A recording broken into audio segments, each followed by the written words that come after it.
السلام علیکم۔ افراد کے غلط فیصلوں کی سزا ہمیشہ ملک اور قومیں اٹھاتی ہیں، اور اس کے اثرات بہت دور رس ہوتے ہیں۔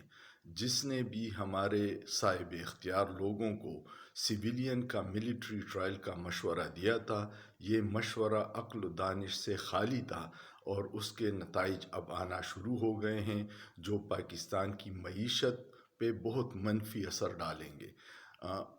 یورپی یونین نے تنبیہ کی ہے کہ ہم نے جو پاکستان کو جی ایس ٹی پلس کی سہولت دی ہے اس کے ساتھ کچھ شرائط ہیں، اور وہ شرائط یہ ہے کہ انسانی حقوق کی پاسداری کی جائے گی، فریڈم آف سپیچ ہوگا، اقلیتوں کے حقوق کا تحفظ ہوگا، اور سویلین کا کبھی بھی ملٹری ٹرائل نہیں ہوگا، پاکستان میں پانسی نہیں ہوگی۔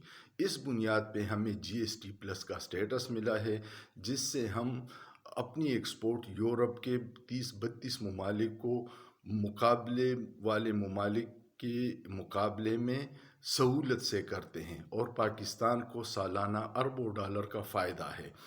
ان کی جو ریویو ہے وہ جنوری میں آ رہی ہے، اور پھر وہ یہی کہہ رہے ہیں کہ ہم یہ سوچیں گے کہ کیوں نہ آپ کا جی ایس ٹی سٹیٹس پلس ختم کیا جائے۔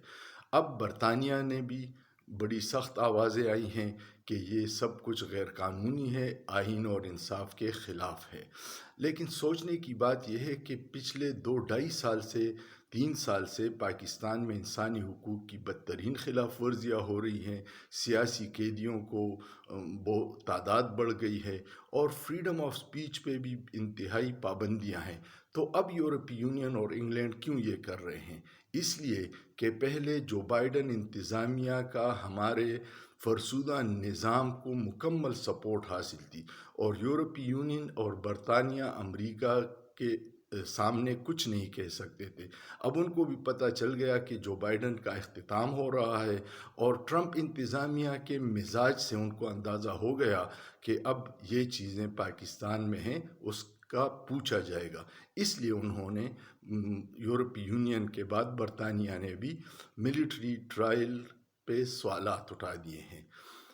اللہ پاکستان اور پاکستانیوں کو اپنے حفظ و امان میں رکھے، لیکن سوچئے، سوچنا جرم نہیں ہے۔